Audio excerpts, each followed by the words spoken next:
KS Naidu KS నేను సైతం ప్రశ్నిస్తా యూట్యూబ్ ఛానల్ సైతం నిన్న రాయపాటి అరుణ గారి మాట్లాడినట్టు మాటల మీద చాలామంది ప్రపంచ మేధావులు విశ్లేషకులు బలెత్తుతున్నారు. దానికి తోడు ఆవిడ గారు దెబ్బ తగలకుండా స్టేట్మెంట్ ఇచ్చి అంటే విశ్లేషణ అది ఎలా ఉందంటే, మీరు మాట్లాడిన సందర్భానికి మీరు ఆ సందర్భంలో మాట్లాడుతున్న దానికి తేడా ఉంది. ఎందుకంటే అసెంబ్లీకి రండి మేము ఇలా చెయ్యము అంటూనే జగన్మోహన్ రెడ్డి తండ్రి ఎవరు, బిడ్డల తండ్రులు ఎవరు, మీ భార్య ఒకటేనా, ఎంతమంది ఉన్నారు, అఫీషియల్గా ఎంతమంది, అన్అఫీషియల్గా ఎంత, ఇవి మాట్లాడు.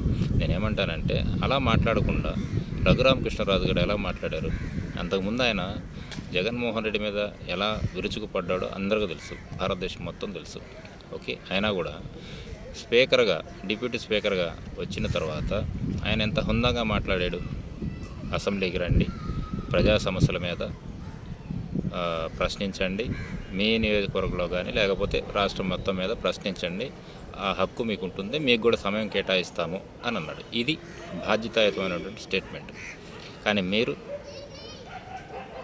అసెంబ్లీకి రండి, ఇవి అడగం అవి అడగం అవి కాదు, మీరు ఒక జనసేనకి ఒక అధికార ప్రతినిధిగా ఉండి అంటే ఒక పోస్ట్లో ఉండి మీరు ఎలా మాట్లాడాలి?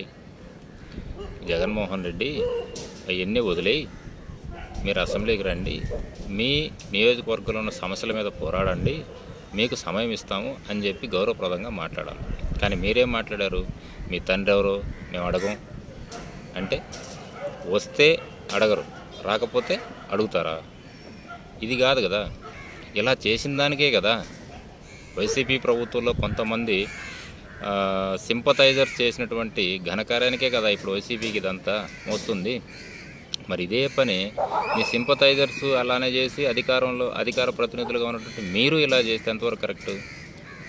సమర్థించుకోవడం కాదు. మీరు ఒక జనసేన పార్టీ తరఫున ఉన్నటువంటి వ్యక్తులు మీరు ఈ పదాలు వాడకుండా మిగతా పదాలు కానీ వాడుంటే, మీ తండ్రి తెలుసా, మీ బిడ్డల తండ్రులు తెలుసా, మీకు ఎంతమంది భార్యలు, ఎంతమంది విల్లాస్ మీకు లేవా, మిగతా రాజకీయ నాయకులు విల్లాస్ లేవా? ఇది మీ విజ్ఞతగా వదిలేస్తున్నాం. సపోర్ట్ చేయండి, మీకు సింపథైజ్ సపోర్ట్ చేయొచ్చు, కానీ ఒక పద్ధతి అనేది ఉంటుంది.